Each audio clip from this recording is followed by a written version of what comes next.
You defended this city from the worst the darkness sent against us. Your light has been our beacon.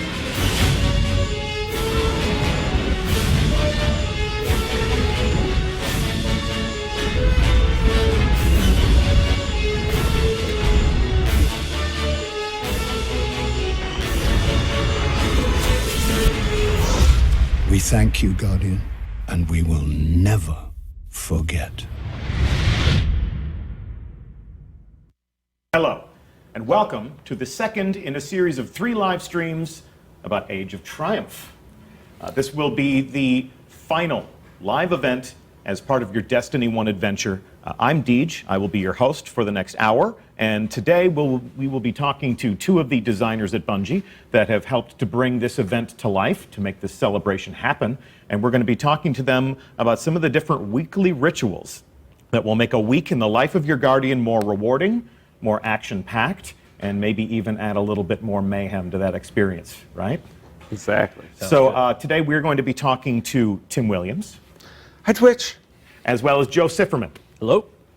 So gentlemen, before we delve into the details, and we've got a lot to cover today, I want to introduce you to our audience, give them a sense for why we brought you onto the couch and why you're going to be talking to us about the things that you've created for the players of Destiny to enjoy. So Tim. Yes. I'm going to start with you. Welcome back. Thank you. For people who were not watching these live reveals last year when we were talking about the April update, or the Taken Spring, if Ryan Parody is to have his way. Yeah. Talk to us about what you've been doing at Bungie since you were here to reveal Challenge of the Elders. Yeah. So since Challenge of the Elders and the April update, I did some work with the Rise of Iron story missions. I'm currently working with the events and rituals team. So the Dawning, Age of Triumph. Yeah, just trying to keep our players having stuff to do. Yeah, I mean, Destiny is a game that calls people back to the experience to enjoy it in different ways, whether it's the featured activities on the Director or things like the Dawning. We love to call people back to the tower and give them new reasons to fight. So thank you so much for helping to make that happen. No problem. And Joe Sifferman. Yes. Welcome to your very first Bungie live stream. Thank you. Glad to have you. Talk to us about what you do at Bungie. So I am a live strike designer. We've done all of the redos to the strikes that we've done, all of the updates, and then we do some of these events like we're going to talk about today. Okay. So we have seen previously from you things like the Sivified strikes in Rise of Iron, right. As well as you also had a hand along with your team in strike scoring that we saw for the first time in the Dawn. Yes. Okay. Yeah, strike scoring was us too. Yep. And obviously, strikes are going to play a major role in not only the stream, but in how the weekly rituals of Age of Triumph make Destiny a little bit more rewarding over the course of one weekly reset to the next. And those are the things that we're going to be speaking about today. So in order to give that some context and to talk about exactly how this is going to work, we take you live to the tower. And gentlemen, talk to me a little bit about how Age of Triumph will begin. What are the first steps that I will take as part of this experience? Yeah, so when you launch into the Age of Triumph, you're going to want to go talk to the speaker. He's got a quest for you. Okay, so we will fast forward through time, through the miracle of our development environment, and we will pretend that it is March 28th. And here is our old friend, the speaker, and I will approach. And as we can see here, the speaker has a new quest. Complete story missions in the featured weekly story playlist. That sounds new. Yeah. Guardian, you are our protector, our champion, our legend. I have faith that you will turn the tide that rises against humanity. So I'm going to accept this quest and destroy the darkness. Step 1 of this quest, destroy the darkness. How many steps can we expect to enjoy as part of this quest? I want to say about 12. Okay. This is a quest that will take you through all the content that we've created for the Destiny 1 experience. So you've got patrols in there, you got your story missions, you got strikes, some PvP. So if you missed our stream last week, let's talk one more time about the basic themes of this event. I mean, this is essentially the culmination of your Destiny 1 adventure. Yeah, so we knew that this was going to be our last live event for Destiny 1, and we wanted to make sure that we took the 3 years of experience that we've helped build and, you know, kind of give it a love letter or put a nice bow on it for our players. Yeah, and we've described it as everything from a curtain call to a victory lap, the grand finale. So we'll talk a little bit more about how that story mission playlist is going to make that happen. Before we do that, since we're talking about rewards, let's check in with Tess Everest of the Eververse Trading Company. And tell me what Tess has now. So for this release, we have the Treasure of Ages. Okay, it's a new box. Yes. And in essence, all up, what do I expect to find in this box? So in this box, we've actually put everything that the live team has released. So, you know, if you have collections out there that you haven't filled up, like this is a great way to get those things. Yeah. Titan armor only. No. No, we're borrowing Joe Blackburn's Titan that we imported last week. So essentially, all of the armor and all of the different things that Eververse Trading has had as a component of these previous events, things like the Spectre armor, things like the Desolate Taken armor. So you've created essentially a box that enables me to capture any of the missing items that I might have been coveting over all of these different events. Yes. So that's in all of these different categories: Sparrow Racing emblems, different types of emotes, and the list goes on. If you never got that Ghost, this just could be your opportunity to add that to your collection, to put it in your kiosk. Different masks from Festival of the Lost. I mean, this is just everything all up. Ships, horns, sparrow horns, different sparrows. And then we've also got, what are these? So that's Days of Iron ornament. So you're going to get one item from each of the categories on the left and middle. And then we've also got some of the different consumables that have made these events a little more interactive, a little bit more fun, as well as the chroma that we introduced last April. Yeah. Okay. And then on the right, we have some possible new items. Like new items. So this is a new suit of Age of Triumph armor.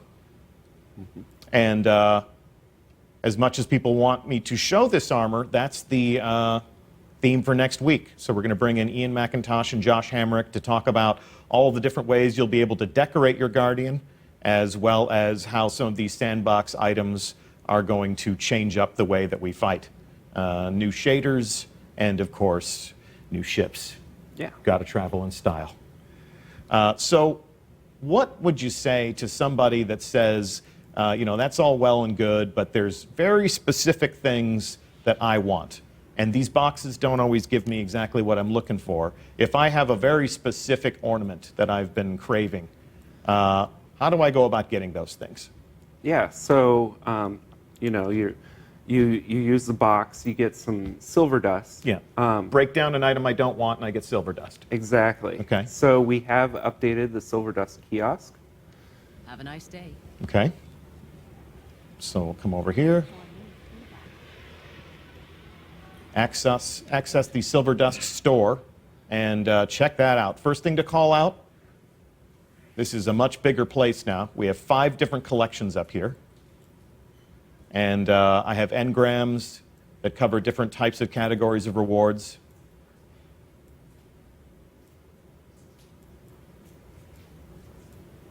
So if I have enough silver dust, I can come in here and I can grab very specific things on a one-off. Absolutely. So we're giving the player a lot of control over exactly how they reward themselves for the time they spend in the game.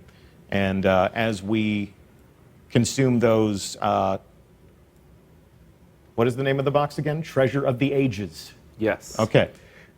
One treasure, many ages. This silver dust will help us grab the things that we really want or need. And then as we go through, take a look at these collections, we can see that these are many different ornaments, many different vehicles from different events, shaders, sparrow horns, different masks from Festival of the Lost, more masks from Festival of the Lost, different series of emotes, different lenses to change up the appearance of the game, and of course, some of the different ways in which we communicate with each other non-verbally in the tower. Yep.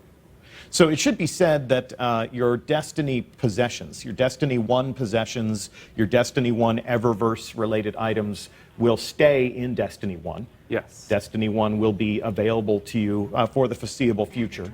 But if you're maintaining a balance of silver in Destiny, this box, this final Eververse offering in Destiny 1 is going to be the last thing that we'll have for you to buy. So if you're maintaining a balance of silver in Destiny, help yourself to those boxes. It'll be an opportunity to claim something that might have eluded you and put that thing in your kiosk.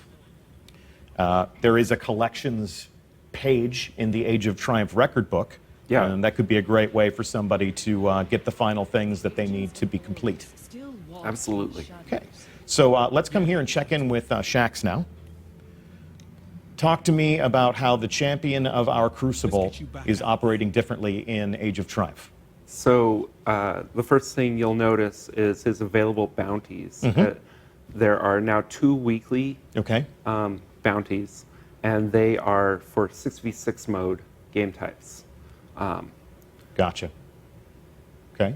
And then coming down here, I also see that this new Arena Engram, if I'm holding Silver Dust and I have Crucible rank 3, I'll be able to obtain a Crucible armor piece. Yeah. Okay. And then, of course, he still has all of these badass weapons and swords, some of which made their first appearance in the Dawning. Yeah. All right, cool. So that is all up a summary of the offerings in the tower and some of the things that you'll want to take a look at before you begin your Age of Triumph adventure. And with that done, we're going to return to orbit. So Destiny has always been a game of special occasions. Things like Trials of Osiris and Iron Banner come to mind as reasons why players have come back to play the game again and again, over weeks, over months.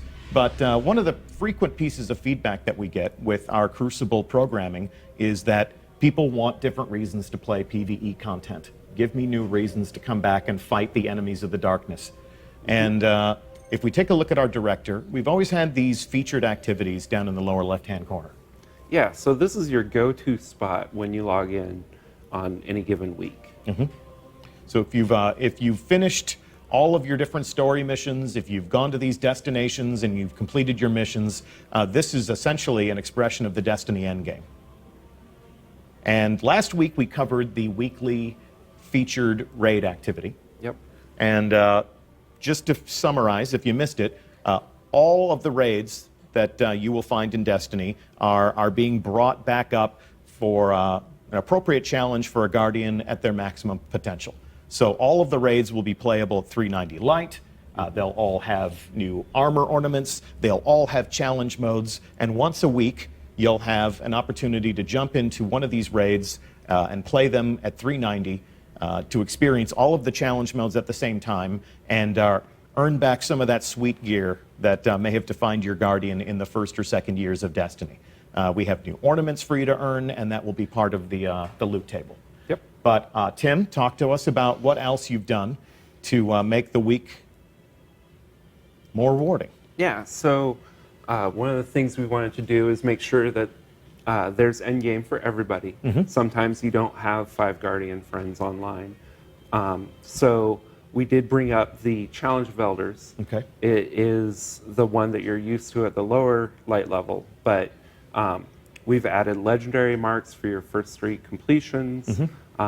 It's still as rewarding as the lower level one, it's actually more rewarding. The investment team has been generous as frickin' heck, I think. Generous as frickin' heck. Yeah, for our family-friendly stream. Yes. We won't quote the inside baseball developer terminology verbatim, but yeah, we want to make Age of Triumph more generous, and the fact that we have a challenge of elders that we can play, you can play it all week long. Yep. But 3 times during that week, it's going to give you 10 legendary marks for a grand total of 30 that you can earn over the course of that week. And then on the weekly reset, on that fateful Tuesday early morning Pacific time, everything resets. Yeah, and you're still going to have the ticket from Varix that will give you the rewards. Yep. And we do still have the older version in the Reef node. So we're not removing anything to get you to this level. Yeah, we're just adding on to your options. And I get 1 legendary engram for doing this every week, or do I get 1 legendary engram every single time I play it? I believe the legendary engram is the first time, but it's still generous every time you complete it. Okay, so but we're guaranteed a legendary engram if we play this once a week. Yeah. Okay, very good. And then let's move over here to that old weekly favorite, the weekly Nightfall Strike. This is very hard, but not as hard as a raid, at least not numerically. So, Joe, talk to us about how the Nightfall is about to change. We can call out immediately that it's not a 390 activity, it's a 380 activity. Right. So I think kind of the biggest thing that is different about the Nightfall Strikes is we have a new modifier that we're calling Daybreak. The Daybreak modifier takes in all of the epic modifiers, so it increases the difficulty of all the combatants. And it also increases the rate of your recharge for all of your abilities, so your grenades, your melee, and your supers.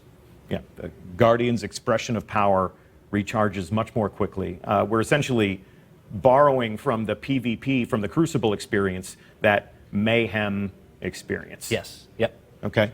And then we have unknown rewards. Unknown rewards are unknown. But essentially, we should expect to earn from a Nightfall Strike what we have earned from a Nightfall Strike. Yeah, nothing's changing there. And then we have the Skeleton Key. And we're going to play one of these Daybreak Strikes, which will be this new PvE experience, this new Guardians versus their enemies experience in just a moment. But before we do that, let's take a look at some of the other weekly featured activities. We have the Siva Crisis Heroic Strike playlist. Also, not as hard, but certainly a fitting challenge for any modern Guardian. We have this at recommended light 350. So where's the intended audience there, do you think? Yeah, so this is, you've completed the Rise of Iron campaign, you're at 345, 350. This is a great way to get to the Nightfall levels, the Challenge of Elders, getting raid ready. So this is your stepping stone. Yeah, you've got sort of like stair steps up to those 390 raids. So if I played Rise of Iron, I didn't commit myself fully to the Destiny endgame after that, but I really got my sights set on that new, redeployed Vault of Glass. This is a good opportunity to play some of these heroic strikes, then maybe play some Nightfall Strikes, and then I'm ready for Challenge of the Elders and raids. Yeah, and this is one of the places where you get one of those Treasure of Ages for your first completion. Yeah. So once a week, I play a heroic strike playlist, just for showing up and throwing my own personal Guardian into the action and completing that activity. Yes. I get 1 Treasure of Ages, the new Eververse box with just about everything that we've ever created that's in there. I also get legendary marks. I get 10 legendary marks. Yeah. And I can do that 3 times a week. So I get, if I enjoy this playlist, every week I can expect 1 box and 30 marks. Okay. Anything else about this? And we can see the modifiers in there. We can see the different things that you're doing. Anything about this that you'd like to say that's different? No, generous is frick. Yeah, okay, we get it, Okay, so let's elaborate on the Speaker's Quest, because we're used to seeing 1 daily heroic story mission every day. Yeah. But we have a kind of an elaboration on that old ritual right here with this weekly story playlist. Talk to me about the function of this. Yeah, so we know that sometimes you can't log in every day and you can lose out on legendary marks that way. Yeah. So what we did is we took all of the story missions from Destiny and put them into a playlist that you can complete at any time during the week. Okay. Do 5 of them, get 100 legendary marks. It's a lot of marks. Yeah. That's and great. on your first completion, you'll get a Treasure of Ages. We've also added modifiers. The Specialist and Grounded seems to be this week. Yeah. You haven't done that since Queen's Wrath. Yeah. It was for those of you who may have joined your Destiny Adventure in Progress, Queen's Wrath was a short-lived PvE event in the first year of Destiny, and we haven't done story modifiers since then, so that's good to see that back. Yeah. So each week, this is going to rotate. We have a lot of story missions. So on the particular week we're on in our dev environment, it's Mars and Venus. Yep. This will be all of the story missions from the original Destiny 1 that took place on Mars and Venus. Okay. I think there's about 10 of them. Yeah. I think first week we're going with Earth and Moon. Third week is House of Wolves and Yeah. Dark Below. So you'll send us back to the Dreadnought for the Taken King content. You'll send us back to Exactly. the Plague Lands for. So this is it's nice that that's kind of on a given theme. It can be that week you'll have a specific type of remembrance, which is definitely one of the themes of Age of Triumph. Exactly. Okay. And come back in here and take one last look. That rounds out the essential experience of playing the weekly story playlist. Play one mission, and you get one of those Treasure of Ages boxes. Play 5 of those missions, which is the first step in the Speaker's new quest. Exactly. Okay, so the Speaker's quest will send us through experiencing all of these different things in new ways. But we'll begin with reliving some of the moments from the story. Exactly. And then, of course, last, but certainly not least, Yeah, so we have the Crucible. to get everything to fit, we took one of the Crucible nodes and made it the daily story node. So what you're going to see here in this slot is a 6v6 PvP playlist that rotates every week. Okay. The Shaxx quest Yes. will be for this one and Okay. another one on the Crucible node. Yeah, the Shaxx bounties that we saw when we went and inspected him. Okay, so just want to call out one more time. We took a look at the Treasure of Ages box. If people are thinking about this is my chance to get that final ornament or to get that final sparrow horn, whatever motivates you, whatever helps you illustrate the legend of your character, we can get a Treasure of Ages box every week. We can get 3 of them from playing one Crucible match from the featured list, playing one story mission from the featured list, and playing one heroic strike from the Yes. featured list. So if that Treasure of Ages box is something you have your sights on, there's 3 chances with 3 activities over the course of a week. And then this you can sort of see in ascending order the things that you can do to jump back into those raids and earn some of the, we'll show you next week, some of the most interesting rewards that I think we've ever created in Destiny. Oh yeah, they're beautiful. The new armor's really pretty cool. So that is essentially, as part of Age of Triumph, a week in the life of your Guardian. Exactly. All right, well, let's jump into one of these activities. That's what we've been talking about. We have a fire team assembled, and what we're going to do is we are going to experience a daybreak strike. We're going to take a look at how mayhem will influence your player versus the enemies of the darkness activity. And we have a fire team assembled.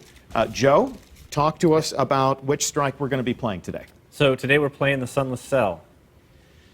It is, yeah, so the modifiers I think are Berserk, Airborne, Arcburn, and I don't remember the other one. Okay. Well, Brawler.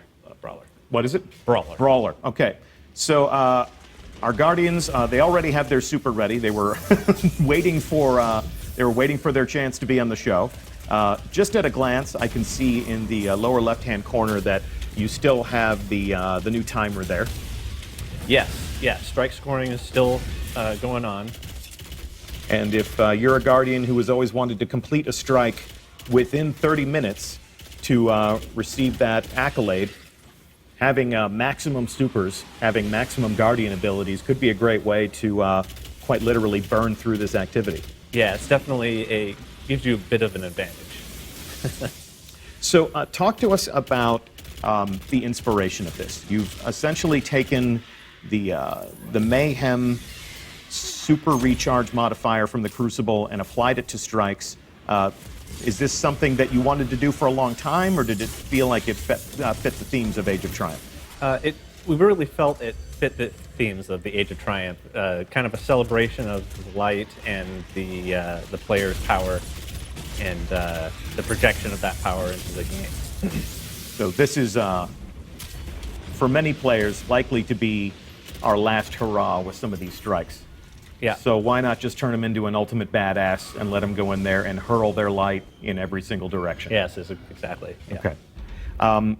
Is there anything else that you felt like you needed to change in order to compensate for that? Have you made the bad guys a little bit badder? No, everything is still the same as a normal Nightfall strike. We have, like I said, we have the epic modifier for the combatants, and then all the other modifiers that come along with Nightfall. You just have more power. And is that recharge rate going to be something that we'll benefit from in every space of the game if we're on the strike? It will not. You will not get it in the public spaces, but every private space you'll have it. So you can't just sit in a public bubble and blast all of the guys that keep on spawning. Okay. All right. So no super farming in a public space. Duly noted. So we're watching our Guardians play here. They've all chosen their characters. We have a Hunter, we have a Titan, we have a Warlock. Talk to me a little bit about some of your favorite subclasses to use in a Daybreak strike. Let's swap some notes here, just on a personal level. Which characters do you like to play now that it's super energy all over the place in the constructs of a strike? I enjoy playing a Warlock and the Stormcaller. You just have such an immense room clearing capability with that character. It's pretty fun. How about you, Tim? Well, I like the Stormcaller as well. Okay. I'm a Warlock main. Okay.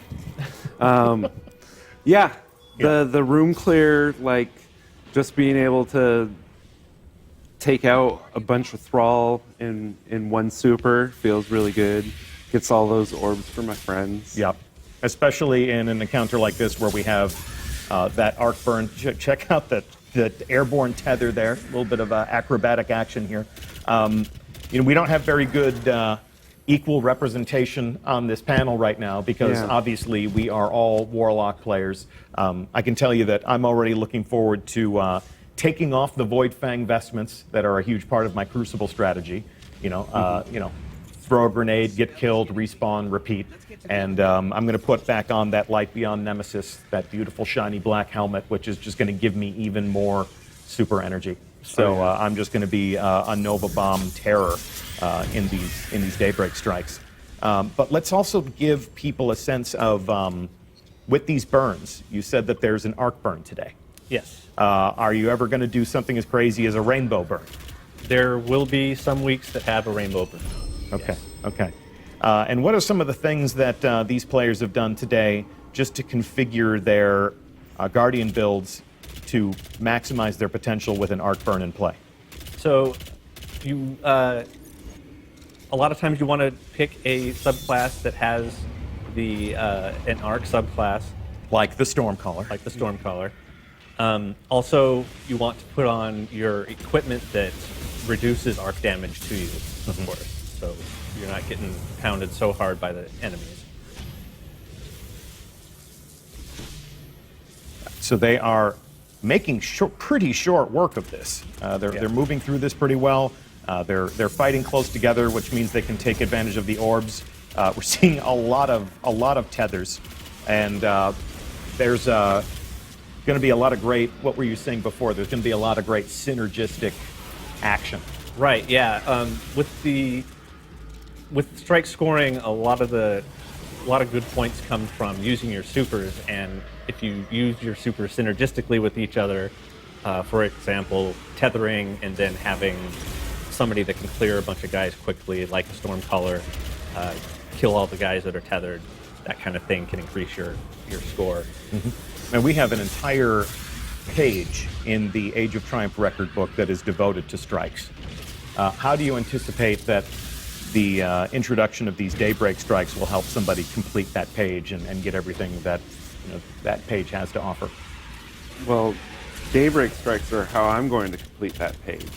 That page is all about getting kills with grenades and melees, getting points, finishing your nightfall in 30 minutes. Like this, I'm really looking forward to this. It's going to be so much fun just supering all the guys.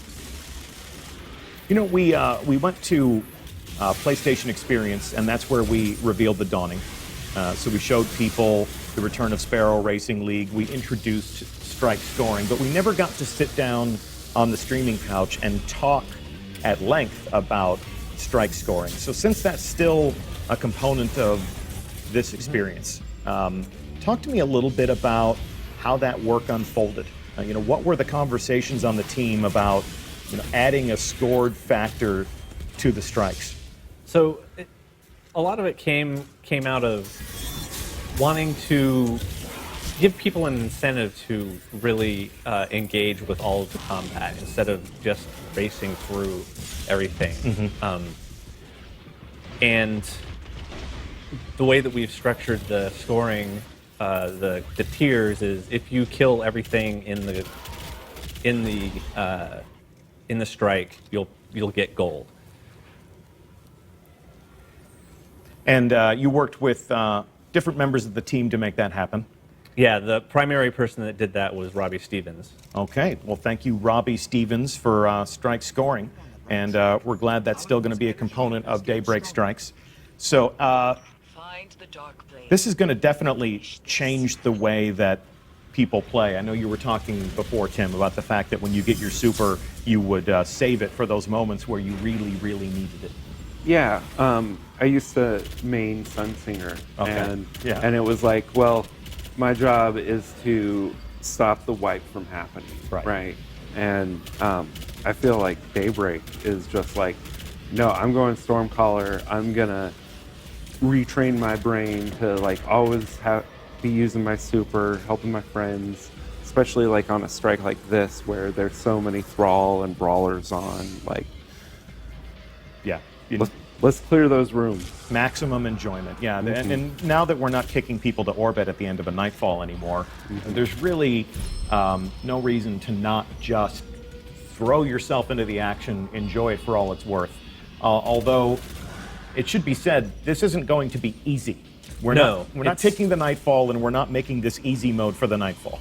Right. It is definitely still a nightfall, and when I play the Daybreak Strikes, I always end up overextending myself, and you just get a little bit too cocky with with your powers, and you get ahead of yourself, and you can get into trouble pretty quick.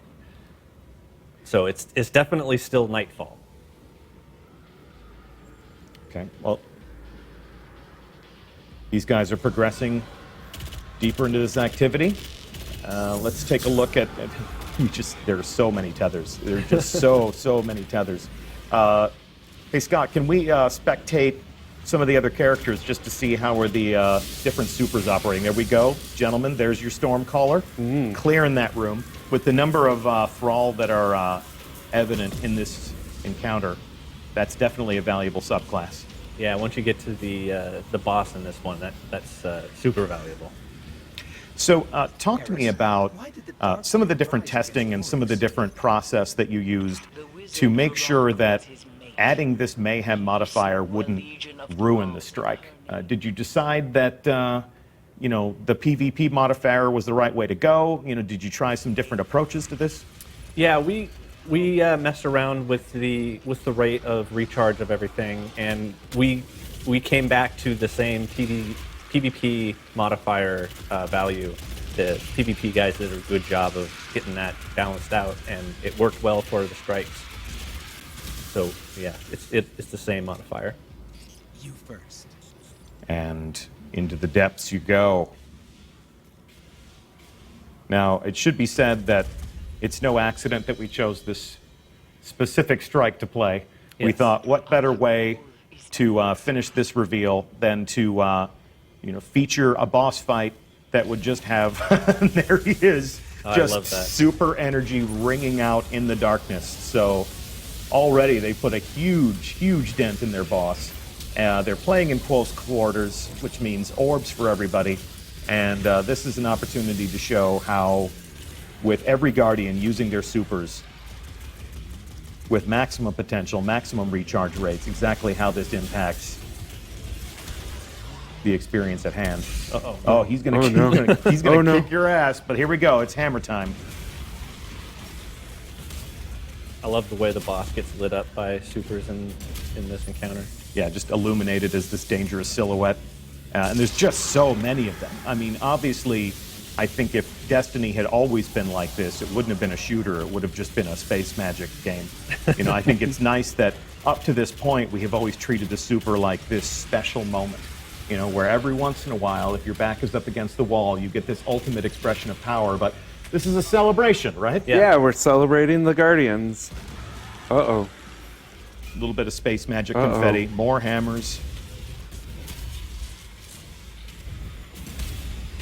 How many Guardians do we have down? Good revive. I think they had 2 down. 2 down. So- Okay, so this Titan is the blue hero right now. See if we can get an eye on the boss and find out how much more fighting they have left to do. They're about halfway there. So, still a shooter, definitely still a necessary amount of gunplay here. But I think anybody who is familiar with this strike and familiar with this final encounter can agree that the extent to which everyone is supercharged is giving the Guardians a brilliant way to just more hammers, tons of hammers. Yep, we can hear them on the other side of the room saying, "Oh God!" Here we go. Let's get those revives. Oh. This is no time. This is no time to die. And with arc burn, with all those thrall, it's Yep. They need that tricky. Stormcaller to do that work. Well, it's More hammers.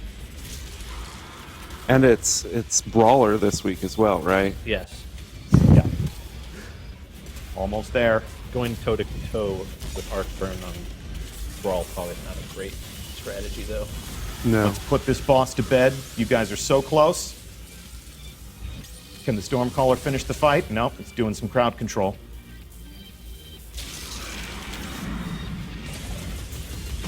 Here we go. Nice. There we go. Good And job, victory guys. is yours, Guardians. Well done, well done. Good demonstration. Good live fire exercise. Thank you so much. We're going to send that fire team back to the tower for one final piece of business. But before we do that, let's talk one more time about Nightfall rewards. It has been at different times throughout our Destiny adventure a different experience. Sometimes the Nightfall has been the only way you could rank up your character. Sometimes the Nightfall has been more rewarding than other times. Have you made any essential changes to that? No, the Nightfall rewards should remain the same. Okay. Yeah. So the only thing we're changing here is my Guardian. Yeah. With Just- the Daybreak Just a new modifier. modifier. Yeah. When I arrive in a Daybreak strike, my Guardian is the ultimate warrior, the ultimate practitioner of space magic. Yes. All right, and nobody Melt else through has those been guys. able to get a leg up on me, so I am King Kong. Yeah. Okay. Talk to me about scheduling. How often am I going to see a Daybreak modifier enter the Nightfall rotation? So we're going to have the modifier is going to show up once every 4 weeks, so about once a month. Yeah.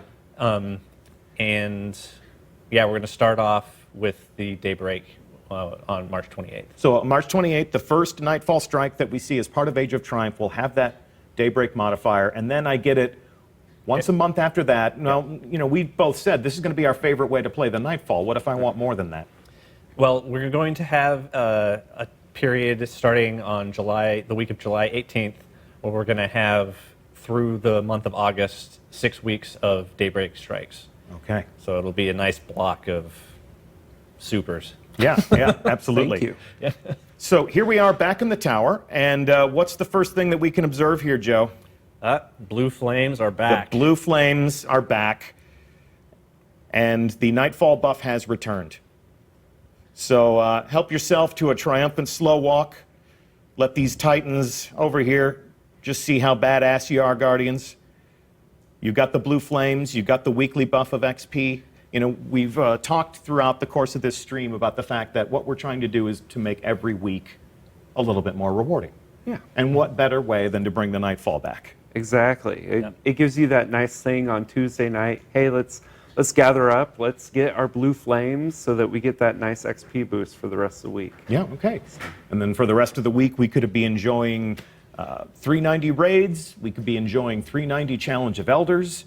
We could be enjoying 350 heroic strikes. There's going to be plenty of ways to fill up that Age of Triumph record book, to get those ornaments, to fill up your collection kiosks, and one more time illustrate the legend of your Guardian and decorate yourself as the ultimate warrior.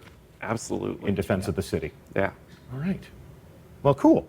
That is, in a nutshell, what we wanted to show you this week. Age of Triumph will make Destiny a more rewarding game from one weekly reset to the next. Next week, what we're going to be talking about is all of the gear that we haven't showed you. We're going to show you some of the new ornaments that are in your Treasure of Ages box. We're going to show you some of the new ornaments that you can earn by being a Master Raider and going in and playing these new raids with the new 390 raids with the new challenge modes. And we're also going to talk about how the reintroduction of some of these legendary items, some of these iconic raid weapons that have defined the player experience throughout different phases of the adventure, are going to impact that sandbox one more time. So we'll show you how your Guardian is going to look different. We're going to show you how your Guardian is going to fight different. It should be an interesting conversation about character customization and combat all up. So on the hot seat next week will be Ian McIntosh and Josh Hamrick to talk about all of those things. But it's been a pleasure to have both of you here with us this week. Were you going in for a handshake? Yeah. Thanks, Steve. Yeah, you want it? Thanks, Twitch. Yeah. So Tim Williams, Joe Sifferman, it's been our pleasure to have you. Thank you so much for making the Nightfall more fun, more rewarding, and giving us new reasons to come back to Destiny perhaps one more time. One more time. This is the celebration of the adventure that has been Destiny 1 up to this point. It begins March 28th. We thank you for joining us on our stream today. There are many of our community leaders and content creators who have been hosting this show as part of the Destiny directory, and odds have it that they're going to be streaming some of their own gameplay starting right about now. So stay here in the Destiny directory. Go check in with some of the different people who are going to be playing the game as it is right now, this pre-Age of Triumph phase of Destiny that we're still enjoying. And that's one of the great things about this platform, is the ability to go in and have some real-time conversation about what you just saw and, hear what they have to think. So we are going to end our show a little bit early, but we have one more stream where we'll be showing you all of the awesome rewards that you'll be able to chase through these activities. Yeah. That's all we have for you today. I'm Deej. It's been my pleasure to host you as always. I hope that you'll join us back here next week for the final reveal stream that we'll have before the launch of Age of Triumph on March 28th. March 28th is the day when this new age of triumph and remembrance begins. Before we leave you today, let's check out this cinematic that we showed last week just one more time. From the day your ghost woke you, your light has been our beacon. You defended this city from the worst the darkness sent against us. Atheon, Crota, Oryx, Axis. When you are called on, you will do it again. The city's children tell your story to each other. Pretending to be guardians, they grow braver and more powerful with each retelling. They are no longer afraid. You have shown them, and you have shown me, what it is to hope. You have led us to a new age, Guardian. An age of triumph and remembrance. Today and tomorrow and every day, you fight for us. You fight for the traveler. You fight for those who fled here from 1,000 nations looking for refuge. We thank you, Guardian, and we will never forget.